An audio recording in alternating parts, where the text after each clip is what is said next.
මිත්සුබිසි ඩෙලික සන්නාමේ එළියට එන්නේ 1968 අවුරුද්දේ. එතන ඉඳලා 2025 වෙනකල් ජෙනරේෂන් 5ක් යටතේ මේ වාහනේ නිෂ්පාදනය වෙනවා. මිනිවෑන් කියන කැටගරි එක යටතේ තමයි මේ ඩෙලිකා එක මූලිකවම නිෂ්පාදනය වුණේ. හැබැයි 2023 මිත්සුබිසි සමාගම මේ වාහනේ කේකා සීරීස් එක නිෂ්පාදනය ආරම්භ කරනවා.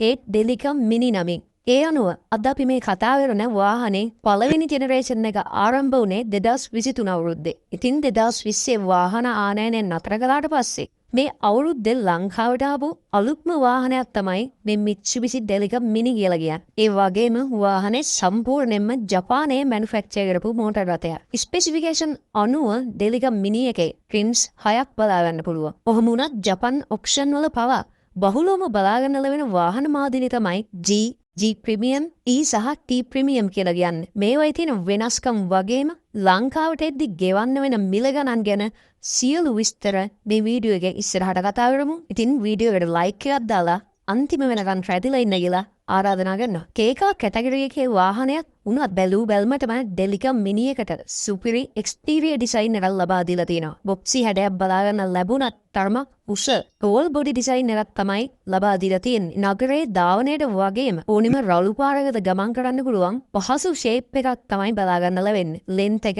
ආසන්න මිලිමීටර් 3395ක් වෙනවා. ඒ වගේම වාහනේ පළල මිලිමීටර් 1475. උස ආසන්න වශයෙන් මිලිමීටර් 1800ත් 1830ත් අතර වෙනවා. වීල් බේස් එක මිලිමීටර් 2495ක්. ග්‍රවුන්ඩ් ක්ලියරන්ස් එක ආසන්න මිලිමීටර් 165ක් වෙනවා. අපි හැමෝම දන්න වැගන්ආර් එකට සාපේක්ෂව බැලුවොත් ඩෙලිකා මිනි එකේ දිග පළල වැගන්ආර් එකට සමානයි. නමුත් උස වැගන්ආර් එකට වඩා මිලිමීටර් 150ක් විතර ඩෙලිකා මිනි එකේ වැඩි. අනිත් විශේෂම දේ තමයි මේ වාහනේ වීල් බේස් එකත් සාමාන්‍ය කේකාවලට වඩා වැඩි. ඒකින්ද ඉතා හොඳ ඉන්ටීරියර් ස්පේස් එකක් වගේම වාහනේ ස්ටැබිලිටි එක තියාගන්නත් එක ගොඩක්ම උපකාරී වෙනවා. කර්බ් වේට් එක ආසන්න කිලෝග්‍රෑම් 970වත් 1060ක් අතර බලා ගන්න පුළුවන්. ෆ්‍රන්ට් ඩිසයින් එක ගැන කතා කළොත් කේකා එකකට වඩා එහා ගිය සුපිරි පෙනුමක් නික බලා ගන්න පුළුවන්. ග්‍රිල් එක බ්ලැක් සහ වෙහිකල් කලර් එකට අනුව මැච් කරලා ඩිසයින් කරලා තියෙනවා. සමාගම මේ ග්‍රිල් ඒරියා එක ඩයිනමික් ෂීල්ඩ් එකක් විදිහට තමයි හඳුන්වලා දීලා තියෙන්නේ. ප්‍රොමිනන්ට් Mitsubishi logo එක සෙන්ටර් ඒරියා එකේ බලා ගන්න ලැබෙනවා. ඊට පහළින් ඩෙලිකා නම විශාල අකුරු වලින් එම්බෝස් කරලා තියෙනවා. ඒ වගේම SUV ෆීල් එකක් එන බම්පර් ඩිසයින් එකක් ලබා දීලා තියෙනවා. බම්පර් එකත් එක්ක සිල්වර් පොයින්ටඩ් ඩිෆියුසර් එකක් ලැබෙනවා. විශේෂයෙන්ම මේ ඇග්‍රෙසිව් පෙනුමට මේ වාහනේ හෙඩ්ලයිට්ස් ගොඩක්ම බලපාලා තියෙනවා. රවුන්ඩඩ් හැඩයක් සහිත LED ලයිට් ඩෙලිකා මිනි එකට ලැබෙනවා. ඒ වගේම ලෝවර් ඒරියා එකේ කුඩා ෆොග් ලැම්ප්ස් දෙකක්ද බලා ගන්න පුළුවන්. වාහනේ උසත් එක්ක හැලපෙන විදිහට ගොඩක් පළල වින්ඩ් ස්ක්‍රීන් එකක් බලා ගන්න පුළුවන්. ඩ්‍රයිවර්ගේ විසිබිලිටි එකට මේක ගොඩක්ම උපකාරී වෙනවා. ඕවර්ऑල් ගත්තම කේකා එකක් වුණත් හුළුබූටි ගතියෙන් එහා ගිය නියම යුනික් පෙනුමක් ෆ්‍රන්ට් ඩිසයින් එකේ බලා ගන්න පුළුවන්. රියර් වීව් එකට ආවම ටෝල් බොඩි ෂේප් එකට ගැලපෙන LED හෙඩ්ලයිට්ස් බලා ගන්න පුළුවන්. ටොප් මවුන්ටඩ් ඩිස්පොයිලර්, රියර් වයිපර් වගේ දේවල් ඉන්බිල්ට් මා අඩංගු වෙනවා. ඉස්සරහා වගේම පිටිපස්සෙත් ඩෙලිකා මිනි එම්බෝසින් එක බලා ගන්න පුළුවන්. රියර් බම්පර් එකෙත්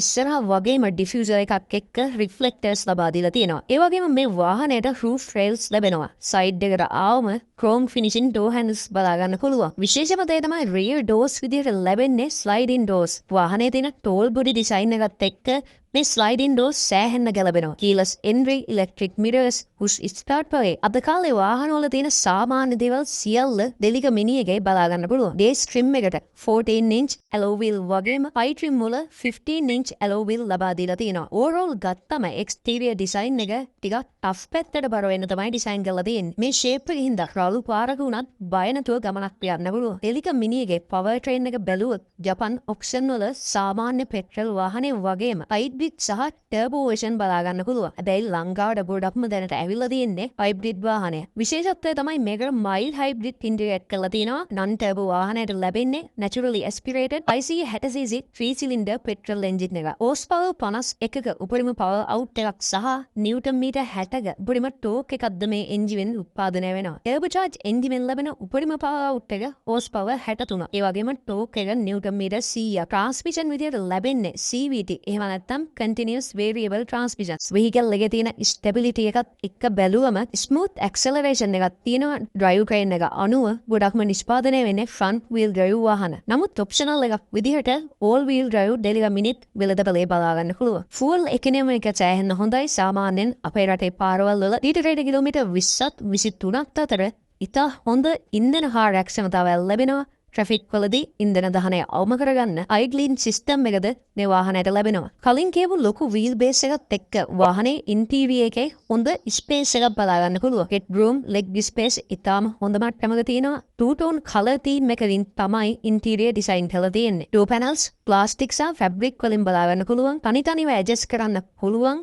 හෙඩ්රෙස්ට් සහිත රියර් සීට් දෙකක් ලැබෙනවා. මේ සීට් ෆෝල්ඩ් කරලා බූට් ස්පේස් එක එක්ස්පෑන්ඩ් කරගන්නත් පුළුවන්. ප්‍රීමියම් ෆැබ්‍රික් සීට්ස් ලැබෙනවා. විශේෂම දේ තමයි මේ සීට් වලට වතුර වගේ දෙයක් හැලුනොත් උරා ගැනීමක් සිද්ධ වෙන්නේ නැහැ. ඒ නිසා පහසුවෙන් ඒ වගේ දේවල් ඉවත් කරගන්න පුළුවන්. සීටින් කැපැසිටි 4ක් වුණත් ෆ්ලෝ හම්ප් එකක් නැතිඳ 5 දෙනෙකුට උනත් ගමන් කරන්න පුළුවන්. ඒ වගේම තමයි හයිට්‍රිම් වාහනවල පවර් ස්ලයිඩින් ඩෝර්ස් වලට ෆුට් සෙන්සර් ඔප්ෂන් එක ලබා දීලා තියෙනවා. අත් නිදහසේ නැති අවස්ථාවක පාදයෙන් සෙන්සර් එක මගින් දොරවල් විවෘත කරගන්න පුළුවන්. රියර් සීට්ස් වලට seat බෙල්ට්ස් Isofix style hold anchors වගේ safety options සියල්ල ලැබෙනවා. ඒ වගේම අනිත් කේගාවල දකින්න නොලැබෙන මෙන්න මේ rear AC කවුළු ඩෙලිකම් මිනි එකේ බලා ගන්න පුළුවන්. ඉදිරිපසට ආවමත් මුලින්ම ෆීල් වෙන දේ තමයි මේ වාහනේ තියෙන ඉඩකඩ. ඒ වගේම වටපිටාව හොඳට පෙනෙන ලෙවල් එකක පහසුවෙන් ගමන් කරන්න පුළුවන්. ඩෑෂ්බෝඩ් එක two tone design එකකින් ආර්ට් ප්ලාස්ටික් මැටීරියල් වලින් හදලා දිනවා. automatic climate control system එකක් ලැබෙනවා. ඒ වගේම glove box, cup holders, door pockets, dashboard tray වගේ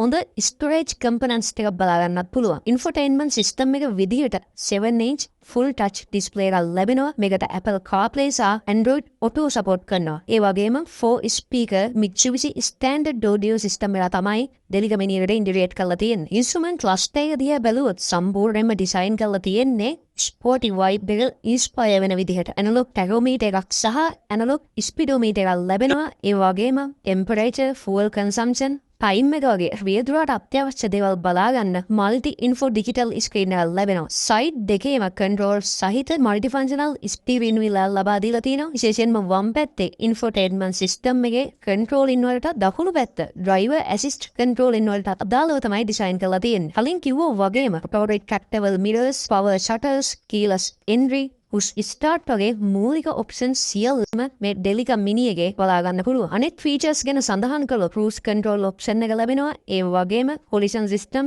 lane departure warning, 360 camera, EBD සහිත ABS brake, vehicle stability control, traction control වගේ advanced level ඔප්ෂන් සියල්ලම ලැබෙනවා. ඒ වගේම dual front, side සහ curtain විදියට Jeep Premium එකට airbags 7ක් ලැබෙනවා. අනෙක් ඔප්ෂන් වගේම passengers ලගේ safety එකටත් 100% ගැලපෙන විදිහට තමයි මේ වාහනේ ඩිසයින් කරලා තියෙන්නේ. overall බලද්දී කේකා එකක් වුණත් අනෙක් ජපන් කේකාවලට වඩා සෑහෙන ඉදිරියෙන් මේ වාහනේ තියන්න පුළුවන්. ඉතින් වීඩියෝ එක අවසාන කොටසේ අපි කතා කරමු ලංකාවට එද්දී ඔක්කොම බදුත් එක්ක මේ වාහනේ මිල ගණන් ගැන. වාහන විකුණුම් වෙබ් අඩවිවලට අනුව ආසන්න කිලෝමීටර් 5000ට අඩුවෙන් ධාවනය කරපු 2024-2025 Jeep Premium වාහනය අද වන විට ලක්ෂ 98ත් අතර පරාසය තමයි දැන්වීම් පළ වෙන්නේ. කලින් මේ වාහනේ ගොඩක්ම දැන්වීම් පළ වුණේ ලක්ෂ 100න් එහා පැත්ත. හැබැයි අද වෙද්දී සමහර වාහන ලක්ෂ 90ටත් වඩා අඩුවෙන් තමයි විකුණන්න දාලා දෙන්නේ. ඉතින් ලංකාවට අලුතෙන් මෙන